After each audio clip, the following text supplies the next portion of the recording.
At 6, 10-year-old Sarah Sharif murdered by her father and stepmother in a case police say is one of the most distressing they've ever dealt with. Orfan Sharif and Beinash Batul were found guilty of her killing. Sarah's uncle Faisal Malik was found to have caused or allowed the death of a child.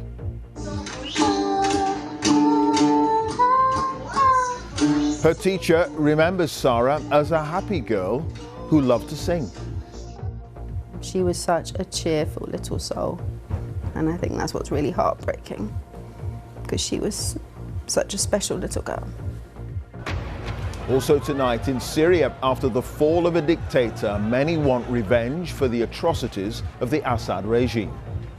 There's a real strong sense of excitement, expectation, anger as well. They want to see this man dead. Good news for the kingdom, but activists say it's bad news for human rights and the environment. And the marathon swim of a humpback whale, one of the longest and most unusual migration journeys ever recorded. On BBC London, the moment a gas leak causes an explosion in a house in Ilford. Neighbours describe it as terrifying. 2 people remain in hospital.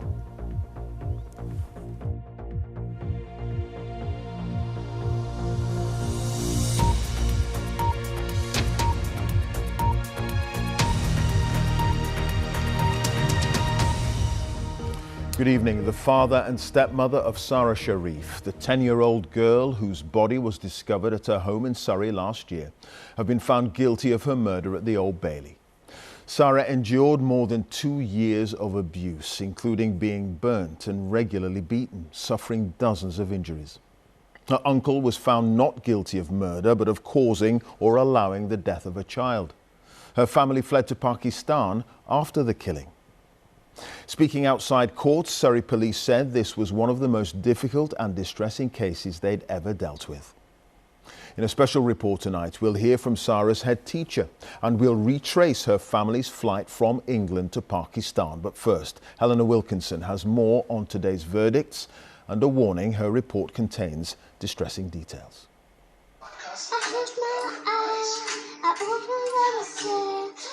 Sarah Sharif loved to sing and play the guitar. She was a confident, caring little girl. But in August last year, she was murdered after months of brutal violence. Your daughter has died? I killed my daughter. I killed my daughter. More than a day after Sarah had died, her father called the police. My daughter is dead.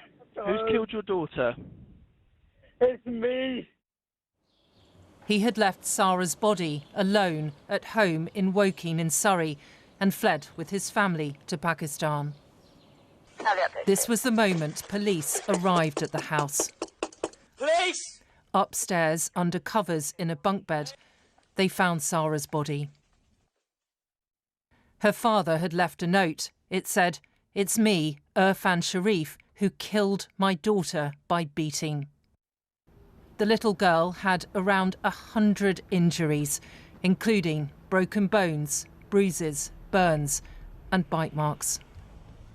Police discovered this cricket bat with Sarah's blood on it and a metal pole that her father hit her with as she lay dying.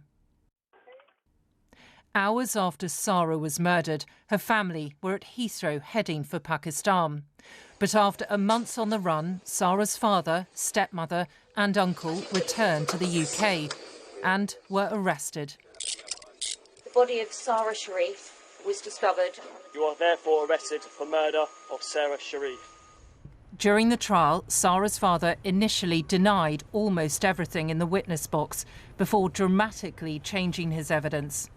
Today at the Old Bailey, Irfan Sharif and Sarah's stepmother, Beinash Batul, were found guilty of her murder.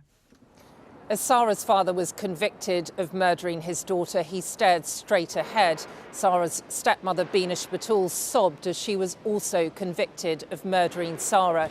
The 10-year-old's uncle, Faisal Malik, cried as he was convicted of causing or allowing Sarah's death. The murder of a child is absolutely shocking. but the horrific nature of the abuse Sara suffered during her short life has made this case particularly disturbing. Today, justice for Sara has been served.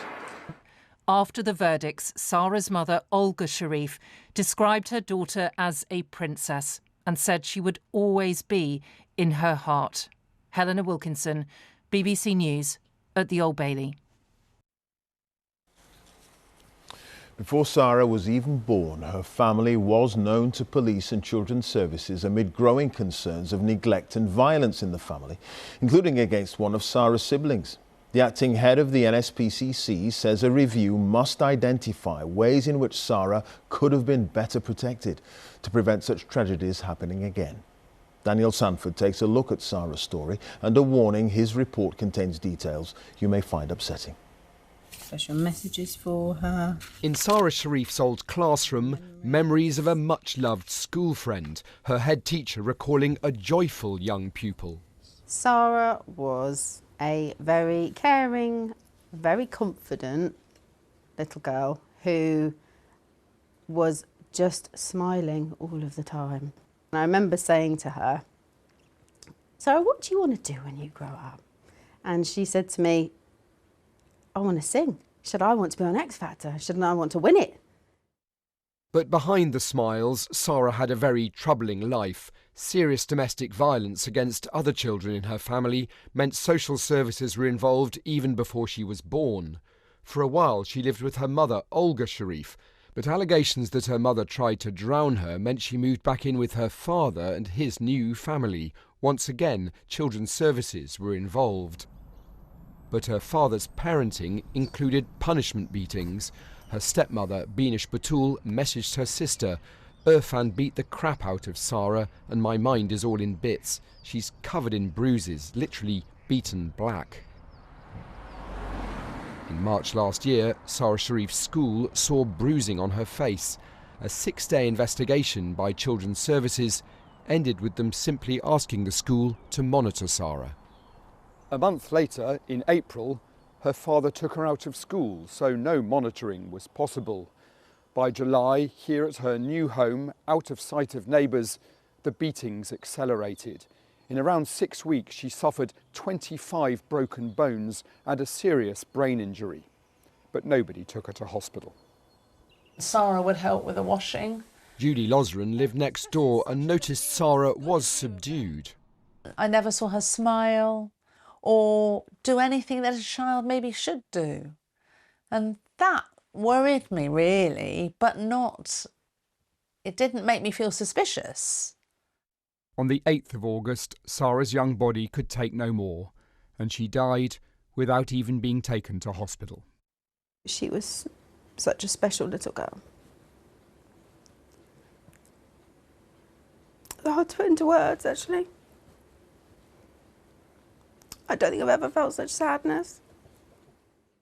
Irfan Sharif and Binish Batul now face life sentences for murder, while an independent review looks at the involvement of Surrey Children's Services in Sara Sharif's short, tragic life. Daniel Sandford, BBC News. Well, after Sara's body was discovered, Irfan Sharif, Sara's father, Binish Batul, her stepmother, Faisal Malik, her uncle, and 5 of Sara's siblings were the subject of a police hunt across Pakistan for several weeks. Caroline Davis and her team spent months tracking down the man who says he gave them shelter, hiding them from the authorities. Punjab's rural heartland, more than 6,000 kilometres away from Woking. The route, the roads the Sharif family took, but where and how did they stay undiscovered? We're off to meet a man who's related to Irfan Sharif by marriage, and through the conversations we've been having, we think he might know more about how the 3 adults stayed hidden for so long in Pakistan. Months of searching, tip-offs and leads led us to this door in a one-track village. During the hunt, police suspected Rasik Munir of hiding the family. Assalamu alaikum. Speaking exclusively to the BBC before the trial began, he told us how he did it. Irfan Sharif room. This is Irfan's room. This. They stayed here.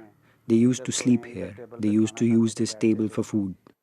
They used to sit here with Binish to contact the lawyer and to discuss how they should talk to police in the UK. Rasik is known to the police. As we talk, I notice a gun tucked into his waistband. He tells us it's for his safety. Within days of arriving in Pakistan, Rasik says the family were in hiding with him. If the police raided, how did they never find you or the children? From this roof, you could see the police from all four sides. Then I used to take them here. We used to go inside the fields. You hid in here? Yes, with children. They were scared. They couldn't understand what was going on. You still hid them from the police, knowing that the police wanted to talk to them about Sarah's death? I helped Urfan and the young kids. If I hadn't helped them, they would have been completely helpless. Rasik told us that despite the police hunt, he still took the family out for haircuts, pizza and ice cream, and moved them between here and Sarah's grandfather's house 2 hours away. It was at the grandfather's house in September 2023 that police raided and found the 5 children.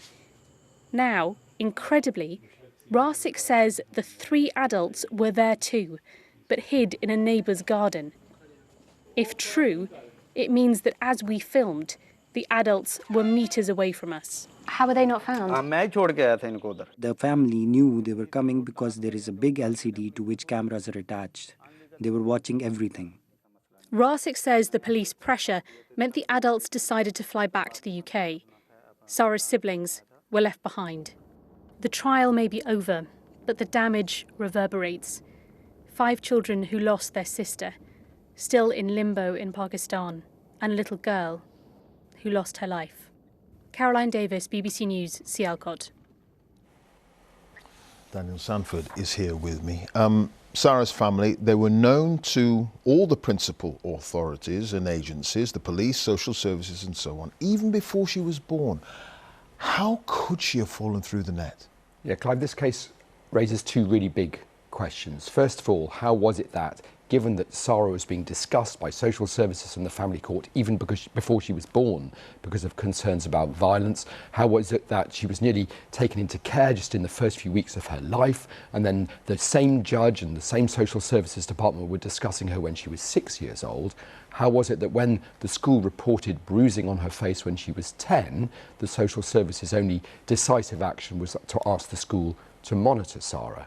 And secondly, how was it that when the school was asked to monitor Sarah and then her father immediately took her out of school to be homeschooled, nobody was able to go and check on her, so she was beaten to death out of sight? Those are really, really important questions. Given the role that schools now play in child protection, who are protecting the kids who are not in school? And many child protection experts want to use this case to improve child protection, and particularly for those kids who are not in school. Sure. OK. Daniel, thank you. Daniel Sanford there. Now, shops are reopening and people are returning to work in the Syrian capital Damascus 3 days after the fall of the Assad regime. But many people across the country want to see revenge for the atrocities that happened under Bashar al-Assad's rule. Today, rebel fighters have broken into the tomb of the former president, Hafez al-Assad, Bashar's father. Images show a coffin and parts of the mausoleum in the family's hometown on fire. And large crowds gathered in a suburb of the capital Damascus for what they believed would be a public execution. There are some disturbing images in Jeremy Bowen's report. If only moving from dictatorship to freedom was as simple as climbing onto an abandoned tank and posing for pictures. But the Assad family was in power in Syria long before these children's parents were even born. Over more than half a century, a lot of anger built up, and it is being released, sometimes politely by quiet families at the former president's home. It was looted after the Assads fled, the end of what must have been an elegant lifestyle. Now the house is secured by victorious fighters from Hayat Tahrir al-Sham, HTS. They borrowed the fighters' guns for photos. Until a few days ago, they wouldn't have dared to look through the gate. The visitors were still getting used to living without fear of the regime. People were living in hell, and he was in his palace. He didn't care about what they were going through. He made them live in fear, hunger, and humiliation. Even after we entered Damascus, people would only whisper to us, because they were still afraid. Anger at the Assads is a family affair. Much stronger revenge was on the minds of the crowd in Tadaman, a quarter of Damascus that suffered grievously. Their fury against Bashar al-Assad deepened in 2013 when military intelligence operatives threw at least 41 local men into a mass grave and shot them dead. A video of the massacre was leaked. One of the killers, known as Abu Muntajar, is under arrest. The people had come here to watch him being hanged. It killed a lot of innocent people, like for no reason at all. Like imagine if someone like knocked on your door and brought you by force, and then like they didn't tell you anything, like the reason of why you are getting killed. Throughout the afternoon, more and more people arrived until thousands blocked the streets. When rumors flew around that the execution was starting, the crowd surged back and forth, jostling for the best position, not wanting to miss a thing. The man they wanted hanged had been the local boss, a thief as well as a killer. He stole my house and money, said Muna Sakr. Of course I want him dead. I would have done it myself with my own hands, but I couldn't find a way. I wanted to kill him.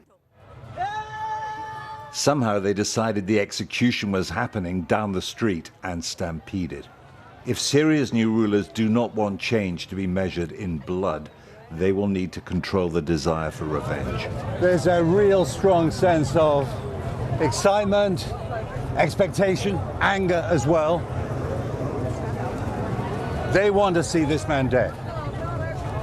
They don't just want justice to be done, they want to see it being done. Not just because of his crimes, but because of the boundless cruelty of the Assad regime. The revolution won after 14 years. We just want justice. In the end, there was no execution, at least not yet. It was probably a rumor, but thousands wanted it to be true. When the weight of dictatorship is lifted, powerful forces are unleashed. How they're dealt with shapes what comes next. Jeremy Bowen, BBC News, Damascus. An 18-year-old from London has been sentenced to a year in prison in Dubai for having a sexual relationship with a 17-year-old girl. Marcus Fakana from Tottenham met the girl, who is also from London, while on holiday in September. The girl's mother reported him to Dubai police after seeing pictures and messages on her daughter's phone. The age of consent is 18 in Dubai and it's 16 here in the UK. Marcus Fakana says he feels abandoned by the British government. It is 18 minutes past 6, our top story this evening. The father and stepmother of 10-year-old Sarah Sharif have been found guilty of her murder. You've got to work out what these pictures spell. Oh, and a Christmas quiz from GCHQ, the government's intelligence agency. Can you solve this puzzle? At 6:30, we meet the inspirational teenager helping to improve the theatre experience for visually impaired Londoners. And we go behind the scenes at Woolwich Barracks ahead of their Christmas.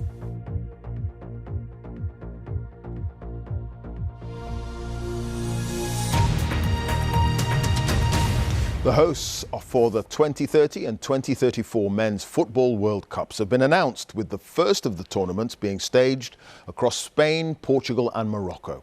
But there's controversy over Saudi Arabia being chosen to host 4 years later because of human rights abuses and environmental concerns. Here's Dan Rowan. Saudi Arabia has been tightening its grip on world sport, spending billions to become a destination for major events. But today, FIFA delivered the prize. With the inevitable victory confirmed, these the scenes in Riyadh. With FIFA cozying up to the Saudis in recent years and a fast-tracked process appearing to pave the way for them, this had seemed a formality since last year when it emerged their bid would be unopposed. Earlier, in a highly controlled virtual meeting at its Zurich headquarters, members of FIFA's Congress encouraged to vote by acclamation in favour. This is such a historic moment. not only for the Saudi Arabian Football Federation, not only for these children behind me, but for the growth of our sport in Asia and across the world. Saudi Arabia's ambitious plans involve 11 new stadia, including one 350 metres above the ground in the futuristic and still-to-be-built desert city of Neom. But with the World Cup, like neighbouring Qatar's 2 years ago, set to be staged in winter to avoid the extreme summer heat, there are concerns over its impact on a congested football calendar, on the environment and on human rights. Workers will be exploited, many will die. Activists may be put in prison for criticising what's happening. Fans risk discrimination. The Saudis deny they're sports washing the country's human rights record. Last year, its sports minister telling me the World Cup would help it diversify its economy and to modernise. Any country around the world has room for improvement. No one's perfect, and we acknowledge that. And we are reforming. And these events help us reform. Norway's Football Federation abstained from today's acclamation, but the FA were among many others to support the Saudis, saying it had assurances that gay fans would be welcome at the World Cup. Despite the controversy, Saudi's sporting revolution gathers pace. Dan Rowan, BBC News. Around 5,000 homes are still without power in South and West Wales days after Storm Dara swept through. Some have been told services won't be restored until 10 o'clock tomorrow night. Here's Thomas Morgan.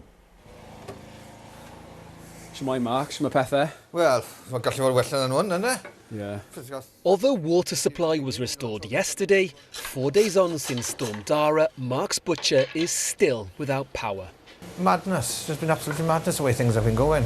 I just get frustrated because, you know, we've only got how many days left for Christmas? And the trouble is, I've got to get all this work done before Christmas, or I get all of this piled on top of it. As a generator keeps a chunk of his fresh meat cold, a large portion of his stock has been ruined. It's all defrosted. Got all game venison, you know. Expensive meat then. Expensive meat, yes. Yeah. So that'll all have to go to the bin. That'll have to go to the bin. And over the road in Rhyd Lewis, it's been a challenge to keep warm. We'd be freezing without that. Yeah. Really cold. And the other rooms in the house, what are they like? Well, they're central heating, so they are freezing. We've all been sleeping in here. I've been sleeping in this room on the sofas to keep warm, really, and leaving the fire on overnight. Yep. Angie's tropical fish of 15 years are also struggling without heat. Looks like there's 2 dead ones got in the filter there, look. Yeah, it's quite sad. They're my babies. I've had them so long. So it's going to be sad if they all go. The 300 residents here have been told they should have power back by tomorrow evening. Not the easiest run-up then to the festive period in Rhyd Lewis. Thomas Morgan, BBC News, Ceredigion. Police investigating possible crimes linked to the Post Office Horizon IT scandal are looking at dozens of potential suspects. Hundreds of postmasters were wrongly prosecuted after the faulty Horizon software showed money missing from their branch accounts. Police are looking into the role of Post Office and Fujitsu employees, but say any charges won't be laid until after the final report of a separate public inquiry is published.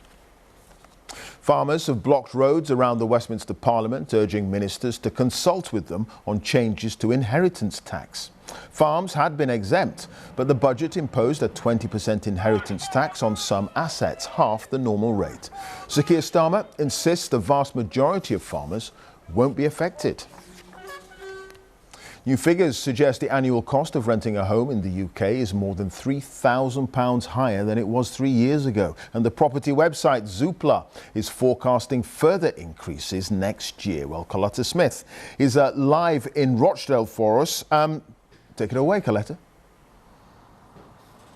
Yeah, Clive, as you say, a rented property going on the market now is going to set you back an extra £270 a month, more than it would have done 3 years ago in 2021. The silver lining for renters in these statistics today is that in lots of areas, particularly big towns and cities, we are starting to see those price increases ease a little, but not true here in Rochdale and lots of other satellite towns on the outskirts of bigger cities. Because what we've seen over the last couple of years is more people move out of those expensive cities and into areas like this where they could potentially get more bang for their buck for a rental property. What happens as a result of that is it's pushed up prices here. So in Rochdale, we're now seeing rents hit 11.9% increase compared to this point last year. That's the highest of anywhere in the UK, closely followed by Blackburn and Birkenhead. That means that smaller towns, which often people living here have lower than average incomes,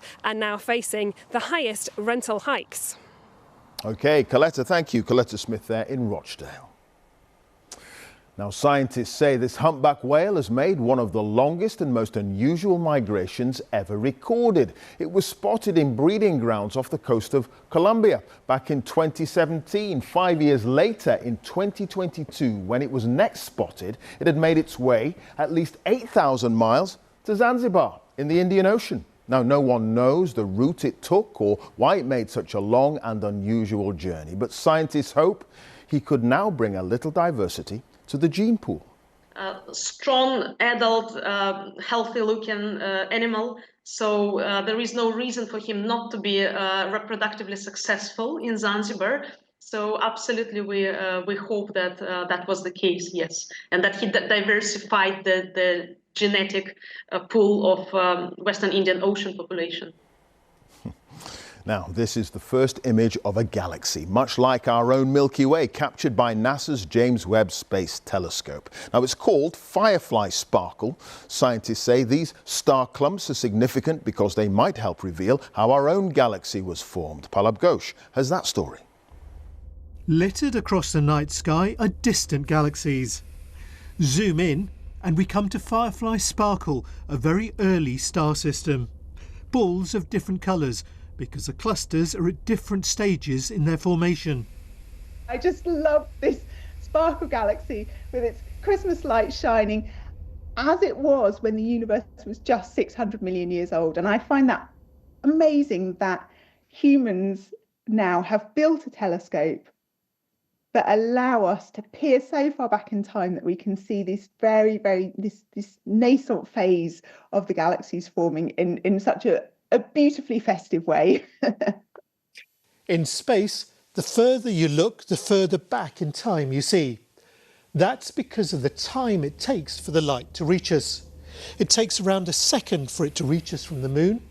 For the sun, it's 8 minutes, and for the closest star, it's 4 years. But the light from Firefly Sparkle is from not long after the very beginning of the universe, and it's taken 13 billion years to get to us.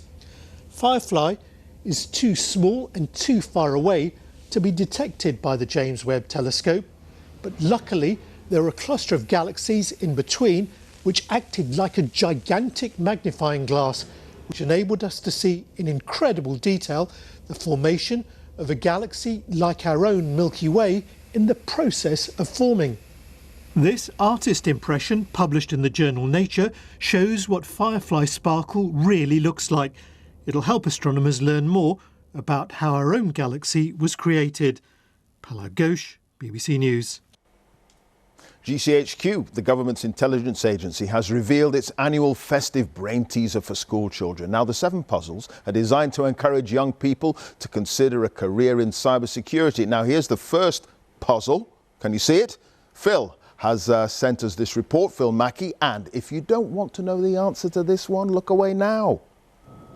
The greatest minds at Britain's spy headquarters, GCHQ, have been at it again and set their annual quiz for budding James Bonds. Every year, the director at GCHQ sends out a Christmas card with lots of puzzles on the back.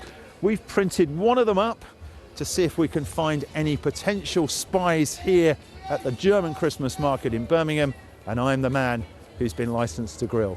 You've got to work out from the picture. First up, this group here for their works Christmas party. So here you go, have a look. Money, Santa ham, friend card. You can take a quantum of solace knowing that not everyone gets it straight away. King. Is that king? King. What's that one? Me, ham. King. Ham. Maybe the Whittles over from Australia to visit family will do better. Can you work this out? Okay, so it's Dollar King, Ham, Buckingham Palace. Well done. Brilliant. It wasn't long before everyone went from a Dr. No to a Dr. Yes. Buckingham Palace. Buckingham Palace. Yeah, you see. Another word for a dollar?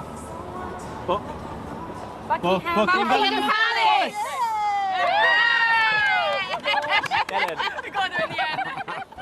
Well, I think it's easy when you know how, isn't it? And I don't think we've unearthed any new James Bonds here today, but they've had a bit of Christmas fun. Phil Mackey, BBC News from Birmingham with love. Oh, my word. All right, here's the weather. Thomas is here. Hi, Thomas. Hi, Clive. But it's very quiet on the weather front. Certainly quiet compared to what we had just a few days ago. Not much change expected for the rest of this week. I think it's going to be pretty cloudy, quite chilly. The wind's been quite strong blowing out of the east. It's around this area of high pressure that's anchored itself across the UK. Some drizzle in places too, so a little on the damp side, and we'll have more of that tomorrow. The winds are light in the centre of this high pressure here across Scotland, so that's going to allow a frost to form. It was very frosty last night. This coming night in sheltered spots in the Highlands, it could be -9. Glasgow chilly enough, -4 first thing. But where the breeze is coming off the North Sea, so closer to Lincolnshire and East Anglia, temperatures will be 4-5 Celsius. So I think apart from Scotland, which could be quite bright tomorrow, at least for a time, much of the country will be shrouded with a layer of grey, and it will be really murky, low grey hanging skies. In London, some of the skyscrapers probably being shrouded as well, the tips of them actually. But 9 degrees in London, 10 in Norwich, only 2 there in Glasgow after that really chilly start. Now on Friday, the high pressure slips a little bit towards the east. That will allow a weather front to make some progress. I think later in the day, we'll see some damp weather moving into the Western Isles, perhaps northwestern Scotland. Could be 1 or 2 showers elsewhere, but I think otherwise it's more of the same. A lot of cloud and really feeling quite chilly end of the week, even though the temperatures are actually close to the average. Now this weekend, we are going to see somewhat milder air streaming our way, but this mild air won't establish itself over the UK until really next week. And you'll see those temperatures rising significantly in the north of the country, but I think elsewhere it's just a modest rise in the value. So yeah, steady on the weather front for now. Back to you. All right, Thomas, thank you. That's it. Now let's join our colleagues for all the news where you are. Have a very good evening.